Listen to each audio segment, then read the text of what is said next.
Hello, everyone. Thanks for joining. We'll give it just another moment, let a few more people come on the line.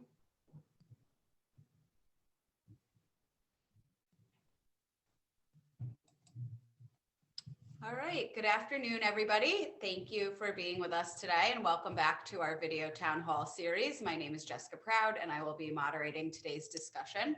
For those of you who haven't joined us before, I'll just give you a quick rundown of how today's event is going to go. First, you'll be welcomed by our host, Chairman Langworthy, who will introduce the very special guest we have with us today, California GOP Chairwoman Jessica Patterson. And then she will share her insights with us on all the great things that they have going on out on the West Coast. And then in the second portion of the event, we will turn it over to a Q&A with all of you in the audience. So as always, you can ask your question one of two ways. If you would like to be on camera, you can use the raise your hand function. If you prefer not to be on camera, simply type your question into the Q&A box and we will try to read it aloud. So that's raise your hand function to be on camera, or if you want to be off camera, just type your question in and we will do our best to get through as many questions as we can today. And with that, I'll turn it over to our host, Chairman Langworthy. Thank you. Well, good afternoon. Thank you, Jessica, and welcome back to our video town hall series. It's been a few weeks, and I'm thrilled to welcome our very special guest today that we have with us, my counterpart on the left coast, California Republican Chairwoman Jessica Millan Patterson. Chairwoman Patterson has a long history in Republican politics, having worked for the GOP for many years in various capacities at the state and the national level, as well as serving as the CEO of California Trailblazers, a recruiting and training candidate arm for public office. She's highly regarded for her experience and expertise running ground games and organizing floor operations. She's young, she's dynamic, she's a total go-getter. We made very fast friends at our first RNC meeting, and she's doing great things for the California GOP and brings a lot of hope for blue state Republicans. And I've been really fortunate to get to know her at these gatherings, and we have, really bonded over parallels that our states share. One of those parallels is at the forefront of national news as we speak, and that's our lousy governors and their handling of the coronavirus response. California Governor Gavin Newsom is under fire for his response and hypocrisy, and the California GOP has been successfully executing a recall election, which is something that we are trying to bring to the New York State Constitution as well. So we are very much looking forward to hearing from her about how that's going and what's to come and what the timeline is for the recall election in California, because that gives a lot of hope to blue states as to what we can do here. But before we get into all of that, I want to take a moment to address the serious state of affairs surrounding our governor, Andrew Cuomo. And we have been, and we certainly will continue to shine a bright light on Cuomo's cover-up of the deadly nursing home order. And every day we are fighting alongside his victims' families for justice and accountability. I've called for this governor's impeachment. This fight for the truth has been going on for many months, but for the last few weeks, this has been transformational. It started with the AG's blockbuster report detailing how he underreported the numbers in the nursing homes by 50%. And then it unraveled further with his top aide's admission on a live video Zoom call with Democratic elected officials that they purposely withheld the incriminating data from the DOJ to avoid liability. And now we know that both the U.S. Attorney in Brooklyn and the FBI are investigating the entire situation. We're also starting to learn a lot more about the money trail associated with all this. Money going into the governor's coffers from the hospital industry who got immunity, money that flowed through a lobbyist who happens to be the father of the governor's top aide who's in the middle of this crisis. They say that when there's smoke, there's fire somewhere. Well, in this case, the house is almost already burnt down. We already have enough evidence that proves a clear obstruction of justice, and the withholding of data to the federal government is a federal crime. Cuomo's cover-up is collapsing before his very eyes. But then yesterday, there's a new development that's also very disturbing. In his quest to try to contain the fallout from this unraveling scandal, Andrew Cuomo threatened to destroy the career of Assemblyman Ron Kim, a fellow Democrat, by the way. Cuomo made a very big mistake in doing this because Assemblyman Kim took the age-old advice on how to handle a bully, which he fought back, he punched back, and in doing so, he inspired many others to recount their own stories of inappropriate and abusive behavior by this governor. There isn't a person in New York politics who has not been on the other end of a Cuomo threat or knows someone very close to them that has, whether it's a reporter, an elected official, or a party leader. But yesterday, we learned the details of a very serious allegation of sexual harassment against the governor made by someone who served in his administration. The allegations aren't new, but the details and the specifics are. And she provided documentation and evidence to support her claims. Now the governor finds himself at the center of a Me Too scandal. And suddenly, where they were in 2018, which was believe all women, goes out the window. Cuomo said then Judge Kavanaugh, during the hearings for the Supreme Court nomination, should take a lie detector test. Well, Governor, why don't you take one too? The allegations against you are far more credible and evidence than the phony ones made against Kavanaugh. Another so-called champion of the Me Too movement, Kirsten Gillibrand, has really been silent in the last 24 hours. A whole day has gone by. She's nowhere to be found. Andrew Cuomo has explaining to do, and it took him 7 hours to come out with a bogus statement yesterday that only confirmed what Ms. Boylan already said, which was that she was on the flight. There are many more questions that need to be answered, and we know this governor lies with impunity. And there needs to be an outside independent investigation that is not conducted by his own allies. I've repeatedly called for Governor Cuomo's impeachment. And every day that goes by, the evidence that he's unfit to serve continues to pile up. And every day that goes by, he's protected by lemmings in the legislature that are totally complicit in his behavior and crimes. So with that, I'd like to transition out of all of the horrible of Andrew Cuomo and talk to our great guest, Jessica Millan Patterson. Jessica, thank you so much for joining us here at the NYGOP. And congratulations, last weekend you were elected to your second term. And that's got to be an exciting time. And there's a lot going on in California politics. You want to bring us up to speed? It certainly is. And, you know, I've been talking all over the country about how we have the worst governor in the entire country. And let me tell you, Governor Cuomo gives Gavin Newsom a run for his money when it comes to being the worst governor in this country. We came out of the last 2 years and, you know, in a blue state, in a state, that's not one of the 11 states that the president was focusing on. You have to focus on the things that you can affect change in. And we said that from the very beginning. We were going to focus on infrastructure. We were going to focus on congressional seats and winning back the House. We saw all of the great things that we were able to do in the first 2 years of the president's term to, dereg, to fix our tax problems, to go out there and really affect change at the national level. And we knew that we could do this by winning back congressional seats. And we went out there, we found great candidates, we built the infrastructure, and at the end of the day, we ended up picking up more Republican seats in California than any other state in the country. We have amazing leadership and a great partnership with House Republican leader Kevin McCarthy's Bakersfield boy here from California.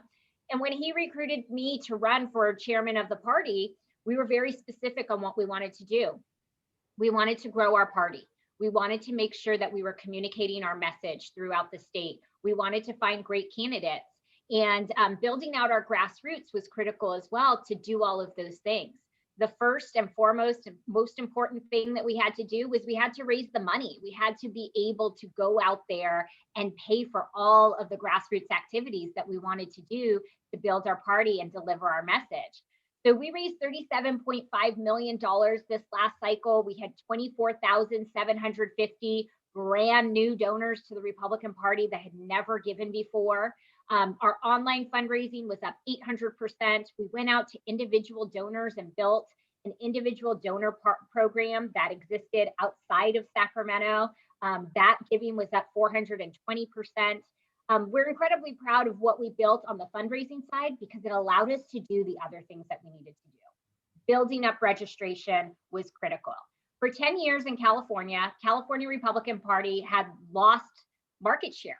Every single report that came from our Secretary of State, we lost market share. My first report came out in October of 2019. It was the first time in 10 years where we didn't lose market share, we gained market share. In fact, we were essentially the third largest party in the state. We had Democrats, we had declined estates, which is also, other or independents, most people equate that to, and then it was Republicans. In this last 2 years, we registered over 624,000 new Republicans. We were over 5.3 million strong, and we surpassed declined estates, taking that second place status. We hadn't been in that second place status since May of 2018. And certainly no pundit, no expert, no insider would have said that this was the path for the California Republicans. They would have said we would have continued to go down and down and down. But we really went out there, we talked to people about issues. And certainly the coronavirus was something that really highlighted these governors and their lack of leadership, their lack in ability to govern, their lack in the ability to go out there and fix problems and actually find solutions, right? Their solution to everything is raise taxes and throw money at it. You couldn't do that with the coronavirus. So there was problems that were happening well before what happened with COVID. And here in California, #1 in the nation when it comes to poverty. #1 in the nation when it comes to homelessness. Our K through 12 education is somewhere near 47, depending on what list you're looking at. And our affordability was just skyrocketing.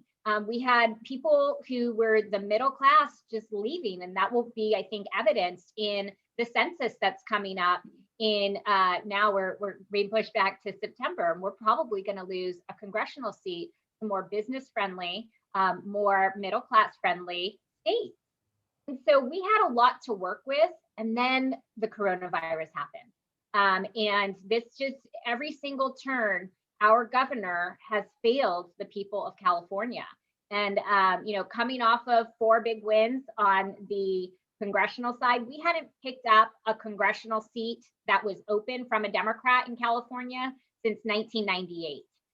We hadn't picked up a incumbent held Democrat seat in California since 1994. For a little bit of context, I was a freshman in high school the last time we did that. And we didn't do it once, we didn't do it twice, we did 3 times. We took out 3 incumbents here. We also picked up a seat in the state assembly. We hadn't done that in a presidential year since 1984.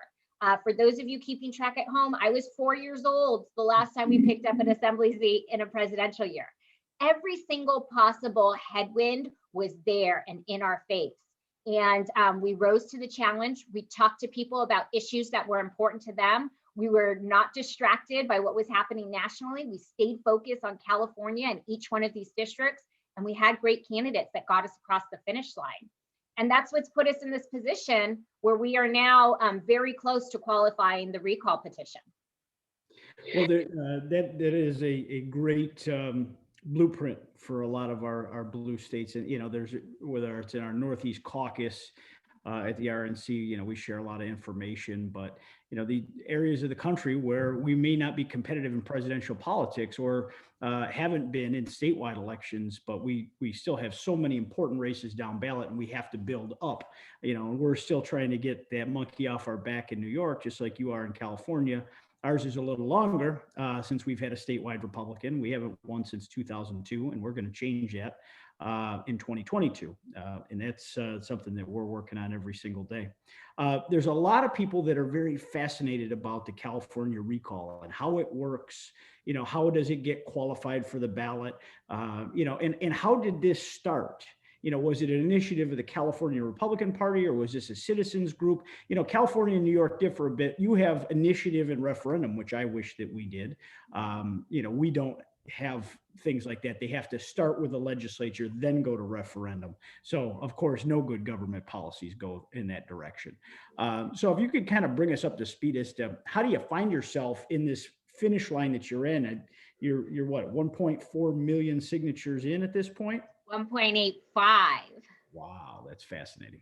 And Yeah. how many is it required to qualify? 1.49. And so Okay. the key, 1.495. The key here is not signatures, but valid signatures. And I will go through the process a little bit. This is in the weeds a bit, but I know your New York GOP, that's what they love, right? We're the grassroots. We're trying to get this all started. This was not started in the California Republican Party. And if you guys catch, some of the clips, I know, we used to watch your governor do his morning briefings every day. They would cut into Fox News to show his briefings. Ours were a few hours later in California. And if you ever saw one of this governor's press conference, he was constantly talking about Californians meeting the moment. What he failed to realize was this wasn't a moment, it was a movement.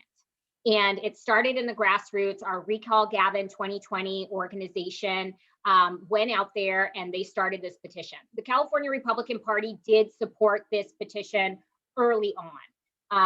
We endorsed this particular petition. This is, I think, the third one that we've had this cycle. We endorsed this one in July of last year. And generally speaking, there are timelines that cut off the petition signature gathering. We were very clear that our focus for the 2020 cycle was making sure that we got our congressional seats across the finish line, and that we also worked on our initiatives and held onto our assembly seats and picked up where we could. So that was a huge focus for us, and we were very committed. We were very intentional. We will not be deterred from this particular action.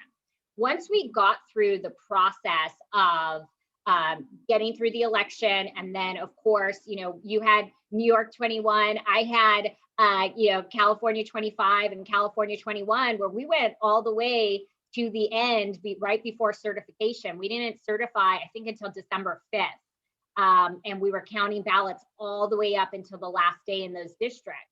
So this was something that we had to stay focused on and get those wins going into past Thanksgiving and into December. But we switched gears pretty quickly. We had recruited over 44,000 volunteers this last cycle, and getting our volunteers into the program as well and changing their focus from elections to signature gathering, I think was something that was critical. We started making phone calls to chase signatures just like we would do. The organizations went to court to get an extension on, because of the coronavirus, they were able to get an extension on gathering signatures, which took us to the mid-March deadline. So all of those things have really helped us. And of course, this governor and his lack of leadership. Every single day, he has the opportunity to do something right, to lead the state, to fix problems.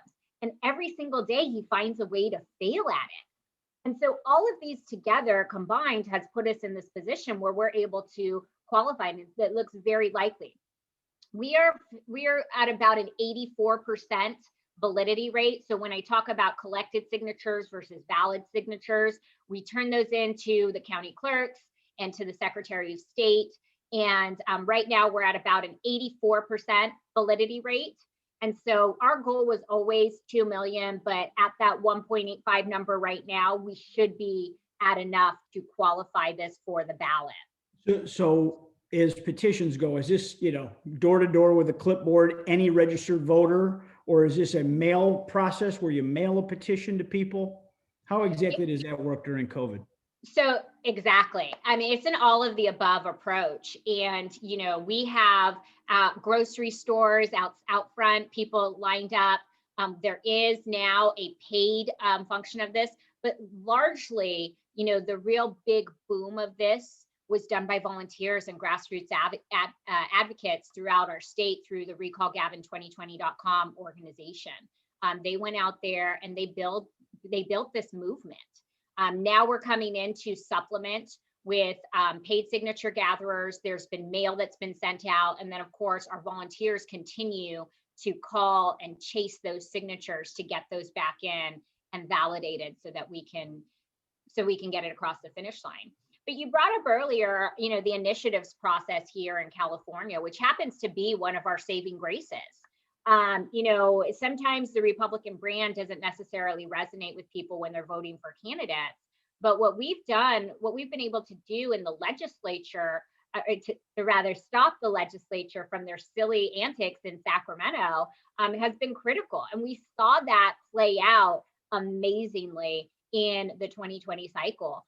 We had about an $8.2 million campaign for just the initiatives coming out of the California Republican Party. This past cycle, we had 12 initiatives on the ballot. The California Republican Party played in 11 of those initiatives.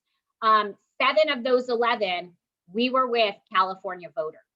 And so things like Proposition 15, which would have been the largest property tax increase in our state's history, that failed.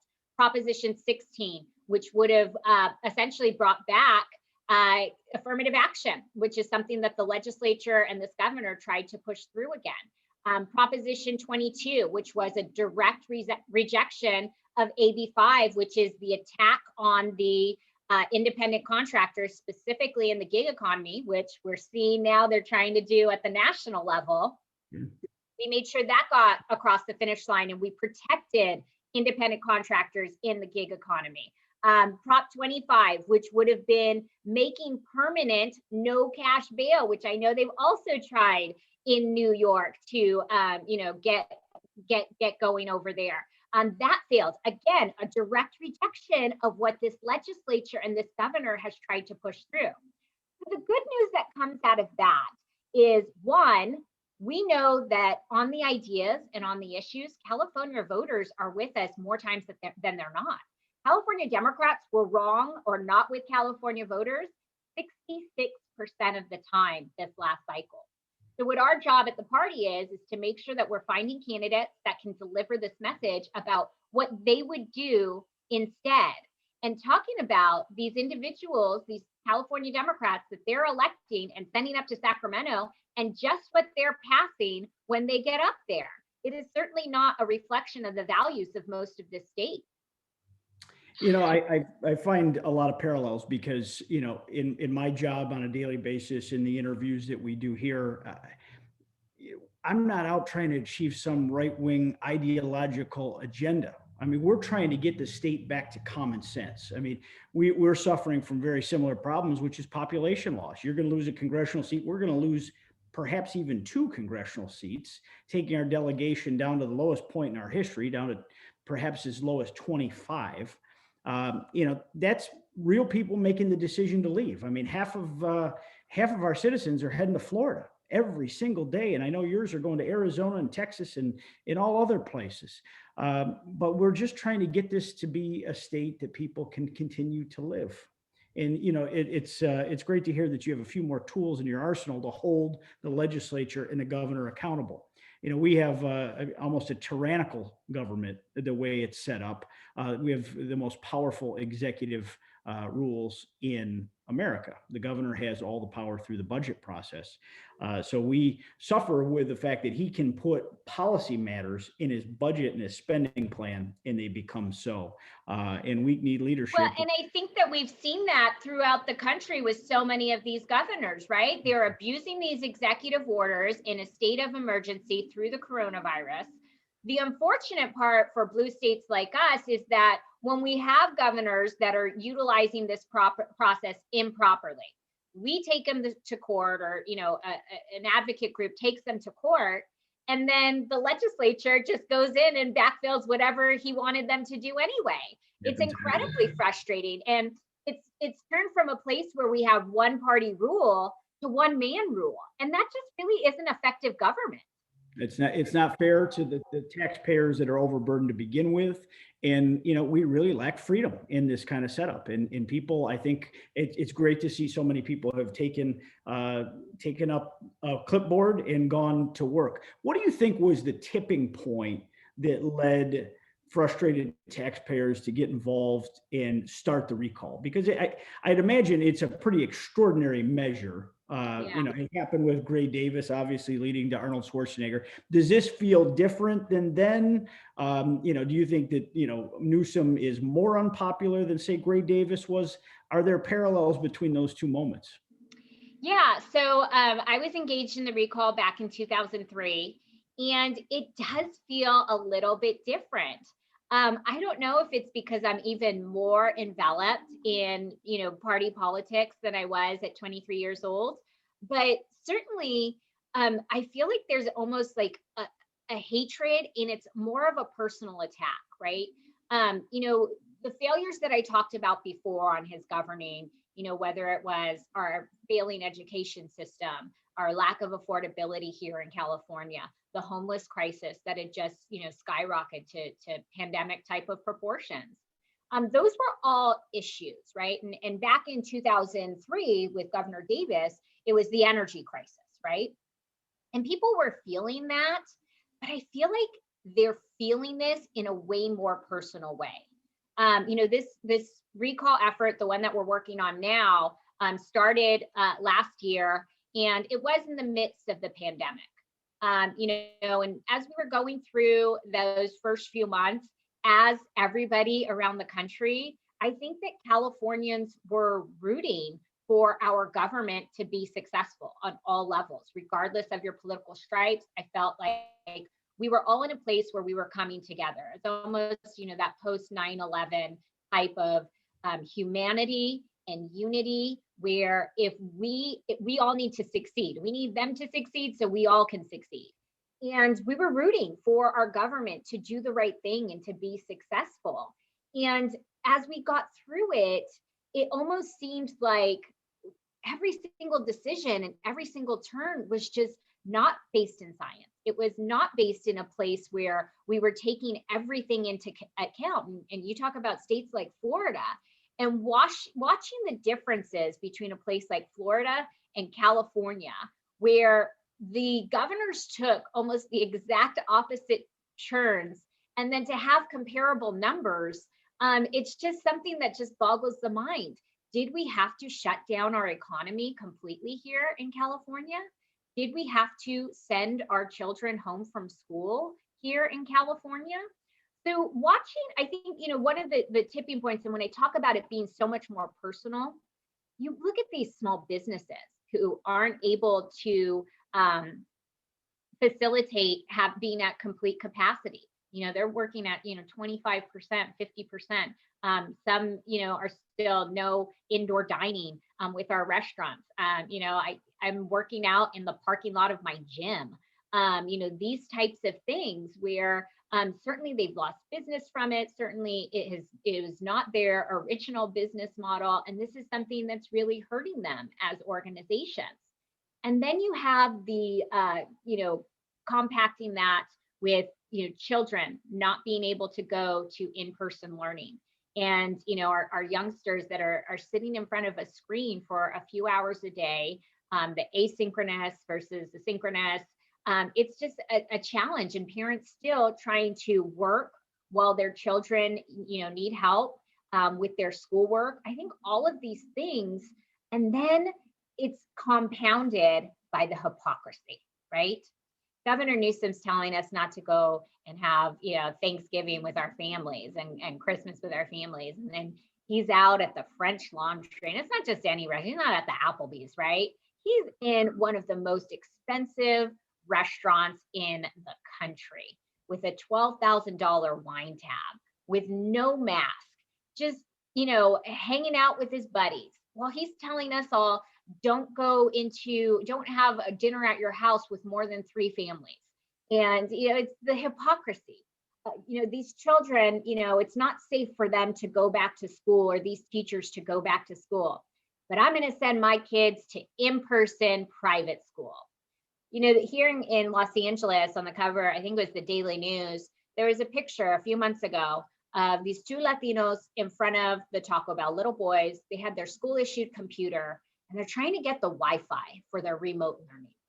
This should be offensive to everyone. What we are doing here in California is not working. And I think that the hypocrisy that people like Gavin Newsom and then Nancy Pelosi, who's all but shut down San Francisco, and then goes in to get her hair done in a closed salon with no mask on. It's just really hard for everyday Californians to swallow that this is what you're saying to me, and this is what you're actually doing. Do you have to live by the same rules you're giving all of us? And I think this is something that is really, striking Californians and waking them up to, hey, what the California Democrats have been serving up to us has not served us well. The rules for thee, but not for me, has been striking. And, I could almost point to the beginning of the slide for Cuomo to when he started to tell us not to have Thanksgiving. And, but then talked about how his mother was coming up to the mansion. And then, after the outcry the next day, he scuttled those plans. Yeah, I mean, what happened to the Matilda rule? It's that do as I say, not as I do, rules that these people put on there. But that French Laundry, the footage there, I mean, it's just, it's so offensive. And then, sweet Nancy there doing her hair and drying it. It resonated against the whole country. And I think it's created more and more backlash as these high profile, ultra liberal politicians have gotten caught in these traps. And if you're going to make rules that are tough for everyone to live by, you better live by them yourself. That goes with vaccines, and it goes with everything that we're dealing with. Democrats, they want to be the first ones to throw rocks. But, when you turn the tables on them, they obviously have a complicit media. And that's something that kind of I want to touch on with you. Our battles are similar because we have, these high profile news agencies that cover our states and our state governments and in our federal government that are headquartered, at either coast. But it's really tough for Republicans to get their message across. Yeah. New York Post, you're probably not quite so lucky.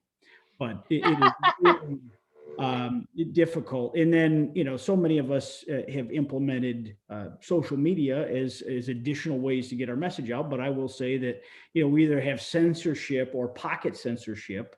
I know that Facebook still won't allow us to boost our posts to reach the maximum audience that we can. And, we've had many people suggest that they've been censored. I mean, Silicon Valley is right in the heart of your state. What censorship, your ability to get message out, how to pivot here? So certainly big tech is a huge, can you hear me okay? I can. Yeah. Okay, perfect. Certainly big tech is, a huge challenge for us, right? Here in California, we had AB5, which was essentially an attack on independent contractors. And so anybody working in the gig economy was challenged by, this new set of laws. And it was really a workaround to try and, build out union organizations throughout our state. But we have, Uber and Lyft and DoorDash and all of these different.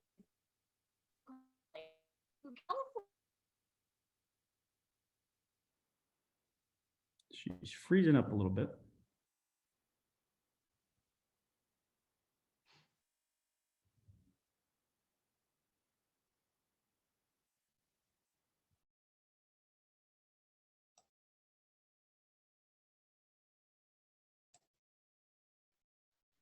She's still frozen. Yeah. I think we have a little bit of a technical difficulty on Chairwoman Patterson being frozen, but hopefully maybe that's the big tech censorship that we're actually experiencing.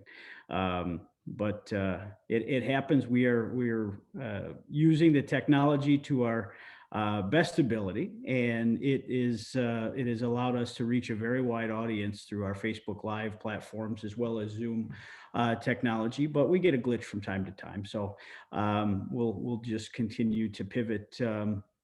Jessica, if you would come on the screen now, so we can continue the conversation a bit. But while we're waiting for Chairwoman Patterson to come back in, I mean, it's fascinating to hear what California is, able to do with this initiative and referendum. And I just can't help but think how great that would be for New Yorkers who get very frustrated to be able to take issues to the ballot and fight back against our state legislature. Yeah, I mean, can you imagine if we had that the bail reform issue on the ballot this November? It would have, obviously we were out there and all of our candidates were out there talking about it, but it would have given New Yorkers another voice to be able to, come to the polls. We know how unpopular this thing is from, the tip of Buffalo down to the tip of Long Island. So issues like that, I know, one of the things that has been a concern over the years was kind of the conversations around the unions co-opting it and how, there would be some concerns about unpopular policies being brought front, but it's a chance for everyday New Yorkers to be able to make their own voices heard. Well, we had a constitutional convention that failed because of the massive efforts of labor unions. They didn't want it because they've got it that good. There was a reason that a big labor in New York State spent tens of millions of dollars to defeat the Constitutional Convention. There she is. But to have the ability to put those initiatives directly on the ballot, I think would be a remarkable asset. I advocate, and I know the state Conservative Party advocates for initiative and referendum, and we're going to try to see if we can get an up or down vote on recall this year. It would be a tremendous capability for us to do that, and we want to welcome back Chairwoman Patterson.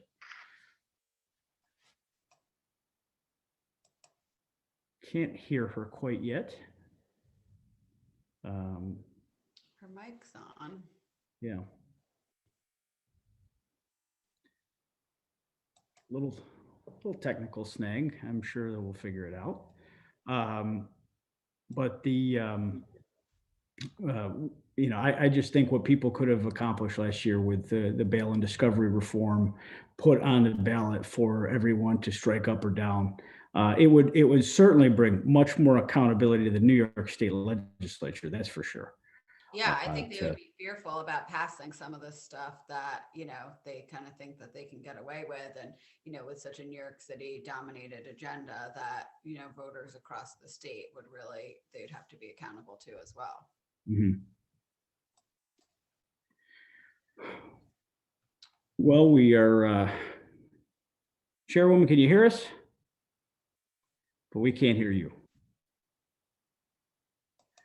Not sure what's going on there, but hopefully we can unmute her. Maybe that'll work. Yeah. We wanted to get into the discussion of absentee balloting and things going forward, but I'm sure maybe a log on and log off might fix it if we can't get it in there. 50% of the time it works every time. So she'll be right back. Now, just another thing going on as we speak, Howard Zucker is speaking to the state legislature. The health commissioner is testifying for his budget hearing. Do we have any updates from that so far? So this was the long-awaited testimony that the Cuomo administration kept punting on and even tried to today. So I was just looking on Twitter. Oh, can you hear us? I can hear you. Can you hear me? me? You're back. Perfect. I was just saying it was big tech trying to censor us again. Exactly. There we go. I thought it was conspiracy right off the bat, but it wasn't. So we will revisit the topic of Mr. Zucker's testimony. But Chairwoman, I wanted to discuss the concept of what has happened in California with the absentee balloting. You guys had changes to your laws leading up to the 2018 election and the concept of ballot harvesting and the massive expansion in mail-in voting. So you were ahead of what happened to other states during COVID. And ballot harvesting has become a way of the world now in California. It's been legalized. Kind of interested to hear how you've incorporated tactics to expand the mail, to fight back against the Democrats' abuse of these processes, and it clearly did it effectively because you won an awful lot of races this year. Yeah. So California Democrats have legalized and normalized what would be considered fraud in any other part of the country. And I want to be clear. I think that ballot harvesting is super shady. I think it should be illegal. But until we get enough Republicans up to Sacramento to change these laws, we have to play by the same rules that Democrats are playing by. In 2018, we had our, it handed to us. And, California Democrats just ran up the score when it came to ballot harvesting. We committed when I was elected in 2019 that we were going to compete when it came to ballot harvesting. A big part of that is our neighborhood team leader program. Our neighborhood team leader program is focused on developing relationships. I often joke as a Republican woman, if a Boy Scout showed up at my house asking me for my ballot, I would tell the kid to beat it. We hold our ballots, we hold our votes very sacred. And so the importance of developing the relationship. So they're not seeing us for the first time 5 weeks out from the election when we're asking them for their very sacred ballot. They know Jessica. They know that Jessica shares the same principles as they do, and they know that Jessica is going to make sure that ballot gets turned into the county clerk's office. So that's something that we really focused on, our active program in ballot harvesting. But in addition to that, we also developed passive ballot harvesting. And this is where the California Democrats really got scared, and where we had the hugest amount of success when it came to ballot harvesting. We put together secure ballot boxes so people could go to their church. And, we had stand-up Sundays throughout the entire state where people brought their ballots into their churches. We had conservative-friendly businesses. And when this governor started shutting everything down and telling people that their work was non-essential, the amount of conservative-leaning businesses grew. My husband would take our daughters to get a little speakeasy haircut. And one day he took them in to see their haircut stylist. And the welcome sign said, "Welcome to everyone except Gavin Newsom." And right to it was a petition and a little ballot box where they could drop their ballots going into the election.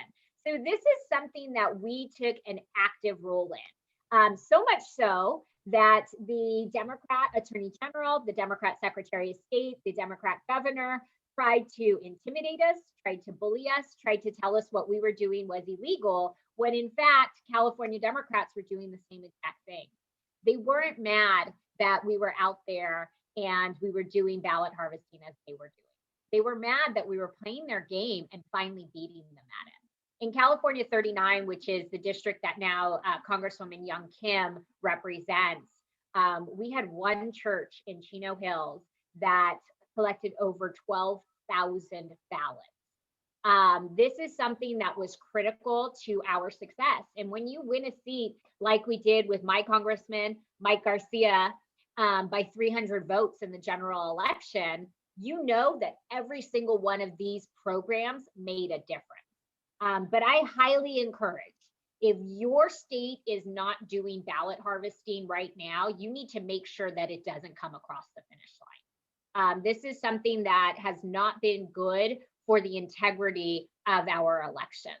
And I highly encourage your grassroots to stay involved and to make sure that your state legislatures and your governors do not pass these types of laws, because it is super shady. It does open up a whole host of concerns. And I think first and foremost, all of us want to believe in the process of one man, one vote, and every legal ballot being casted that counts. So I think that this is something that you have to, definitely look in.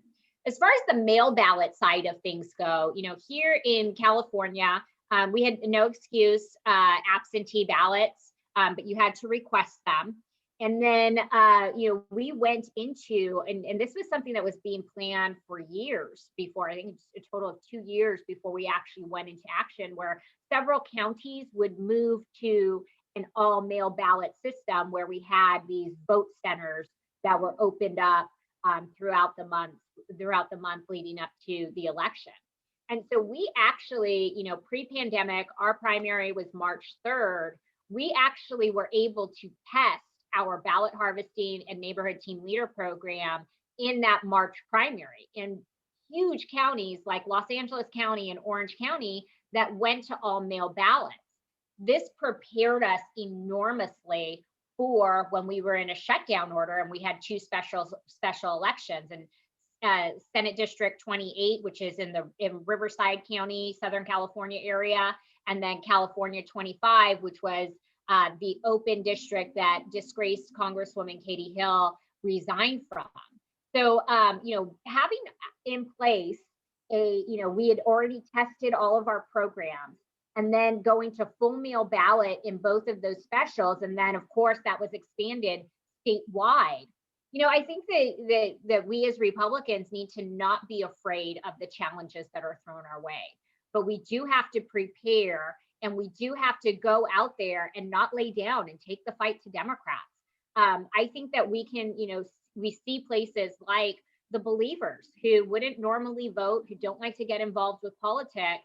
But when we bring them together as a community, and you can bring your ballot to church, I think it's a huge opportunity for us to get people that wouldn't otherwise show up with their ballots or go and vote on election day. So I think we need to not be afraid of it, but, take the bull by the horns and go out there and beat them at their own game. Well, that is great. So I want to touch, and that's something, ballot integrity, election integrity, and we're watching very closely. In New York, they're moving towards no excuse absentee balloting, which is being put into our Constitution. It faces a referendum still, but it still remains silent on ballot harvesting. But it really is clear to me that we have to just change our game plan. We have to, and it sounds like you have already had to do that because of the changes in the laws in the last 4 or 5 years. You got to know the rules of the House. It's not election day. It's not even the 72-hour task force. It's election month, or maybe 6 weeks. Yeah. It's got to be a constant effort, day by day to do that. And that's where our organizations and that's where parties matter. Candidates come and go, but the party needs to be strong, and you're doing it there in California. I want to touch on something else that I know you've been very successful at, which is diversifying the Republican Party. And you are the first Latino or Latino woman chair of California as GOP. But I know that you had a very diverse slate of candidates that were successful in the state legislature as well as the Congress. So what sort of actions did you take to get there? I mean, we've often said that to succeed, the New York Republican Party has to look like New York. I mean, if we're not going to get there on people that look like this. We're going to have to expand, and we've been working very hard in our Asian communities, in and around the city, as well as trying to expand the playing field. We have a Latino running for mayor in New York. Very, very interested to hear how your perspective is someone that's a lifelong Republican and maybe not a traditional Republican. Yeah, so certainly when I was elected, there was a Latino before me, but I was the first woman, I was the first Latina, first millennial, best hair. And a lot of headlines were written about that. But the diversity of the California Republican Party and the leadership of our board doesn't stop with me. Since I was elected, we've had 5 Latinos on it. We have a board of about 23, almost half of which are women. We've had 5 Latinos on our board, 2 African Americans, 2 openly gay men. We have a kick butt Indian American, Punjabi lawyer, just civil rights lawyer, Harmeet Dillon, who you guys probably all see on Fox News very often. And Nick knows is one of our colleagues at the RNC. We've got a Taiwanese immigrant as our vice chair. So it's been exciting to showcase the entire leadership of the California Republican Party. And what's exciting about it is that none of us ran on being the first anything. We all ran on the issues that were most important to our constituency and what was important to California Republicans, which is winning more races. And so to be able to, slap the narrative in the face, because, that's what the mainstream media and California Democrats try to say. They try to say that we're old. They try to say that we're white, sometimes angry, and men. And when you have this type of diverse board that didn't run on being a diverse board, but ran on the core principles, ideals, and values that we have and going out there and winning elections, it slaps that narrative in the face. So being able to do that. Then the partnership that we have with our legislative and congressional caucuses has been critical. I can tell you, there is no person on this planet that comes close to recruitment than House Republican leader Kevin McCarthy. I think following up might be Congresswoman Elise Stefanik with the work that she's done to recruit women all over this country. But Leader McCarthy does an amazing job of finding people that fit their districts. And they're not necessarily people that have been involved in politics before. They're people that have been involved and engaged in their communities. And because of that, often look and sound and feel and really truly are those districts that they're representing. But in addition to getting people like Congressman David Valadao, Portuguese dairyman, son of immigrants, elected to Congress this cycle, naval fighter pilot Mike Garcia, whose parents came here from Mexico. He went to the Naval Academy, graduated at the top of his class, broke records with flying combat missions and came back to serve our community here in Congressional District 5, or two of the first Korean American women in Congresswoman Young Kim and Congresswoman Michelle Park Steele. In addition to that, on the legislative side, we had some great additions as well. My Assemblywoman, Suzette Martinez Valadares, is a fantastic representation of what this community is. Also out in the Inland Empire, which is the Riverside, San Bernardino counties in California, we have a new member, Rosalicia Ochoa Bogue, who was born here in California, but spent most of her childhood in Mexico. So her first language is Spanish. She's fluent and literate in Spanish. It is great for the party to be able to have these types of messengers that can go out and talk about what the Republican Party stands for in every single community. Our Asian American coalition is huge as well, particularly in the Assembly, with members like Assemblyman Vince Fong and Assemblyman Chen, Assemblyman Stephen Choi, Senator Janet Nguyen. We have so much to offer when it comes to diversity here in California, and the fact that California Republicans also show that diversity. It's really truly a credit to the partnerships that we have with our legislative leaders and going into each one of these districts and making sure that we're finding candidates that truly are these districts. That's fantastic. Our time's growing short. I just wanted to recap. I guess we didn't quite get it. What are the timelines as to when you'll know officially? Yeah. So the short answer is we don't know. And the reason for that is because California Democrats constantly change the goalposts. We saw this two years ago. We recalled Senator Josh Newman, and what the California legislature started to do was change the rules to the recall. And petitions being verified, then they allowed people to pull back their signature that they had put forward. So we are expecting some maneuvers from California Democrats. I think, right now, the way that the law stands right now, we could see this recall happening as early as the fall, maybe into the early part of December. But I want people to be cautioned that California Democrats are going to try everything that they can to delay and obstruct from what the laws currently are for recalling this governor. And what that really means is that they're afraid. If they believe that they could beat this recall no problem, they wouldn't have to do anything to change the rules. So that should be a reasonable expectation that people see. We're going to do everything that we can to fight to make sure that that the laws are followed as they are stated and as they were when we were collecting these signatures, and that California voters are heard in all of it. So the question, so should they schedule the election? There's two questions on the ballot. There's recall, and then there's who is filled as the new governor if recall is official. Correct. So how does one decide who's on the ballot for question 2?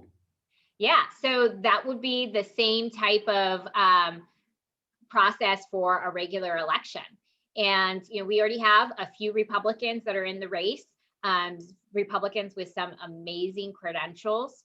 The good news about this type of election is that if the first question passes, the second question, it's not a primary, it is the final. So you just need a plurality of votes. Whoever gets the most votes wins. And I think that's a great opportunity for California Republicans. I think ideally, we have this process right now as we get through the qualification process. We can see these candidates go out there, build up the organizations that are necessary to run an effective statewide campaign, raise the money. As you know, we talked about it before, we have some of the most expensive media markets in the country here in California. You represent the other expensive one in New York. And get those endorsements and build out their grassroots so that they can have this movement successful. I think ideally we end up with a candidate that we can all agree on, that has the best chance of winning this recall election to succeed this terrible, terrible governor. So I think that we should have this process where all of the candidates are out there and proving to us why they should be that candidate. And I'm looking forward to it because I think right now we have a lot of great choices. So as a party, does the law allow for the party to endorse recall and endorse a candidate that has put their name forward? So our bylaws would dictate that. And for me, ideally, the most amount of party delegates would be participating in that type of process. Okay. Timelines would be the hugest restriction on us for that.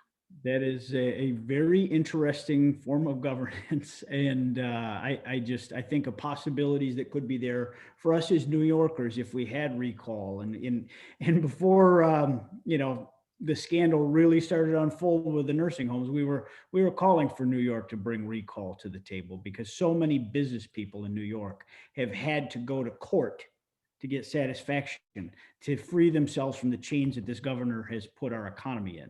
And now it's starting to pay dividends. Our governor wrote a book, a memoir in the middle of this pandemic after he declared himself the COVID-19 hero. And now that is a work of fiction. As you see copies of that at the dollar store going forward, you could just keep walking because it is a total fraud. And what this governor has done to people, they've belittled and they've insulted families of nursing home victims. We believe strongly he's broken the law. Your governor has broken the public trust by, crippling businesses and doing his, inflicting these rules on others that he doesn't live by himself. We wish you all the best and all the continued success. I mean, Jessica, I got to say, you have been an inspiration. It's been great to be, earn your friendship and watch your success in California. It gives a great beacon of hope to other dark blue states on the other coast as to what we can do. If we get people involved, we continue to grow. We have a party that is growing, winning, and leading, and we can get the job done here for New York taxpayers, just like you are in California. So I thank you for taking time out of your very busy schedule to be with us and be with the NYGOP. We really appreciate you sharing your insight and your story. Well, the feeling's mutual. Thank you for having me, Chairman. Thanks so much. And this brings this Chairman's Town Hall to a close. We will be back next week and probably be talking about nursing homes and cover-ups just a little bit more. Take care and have a great day.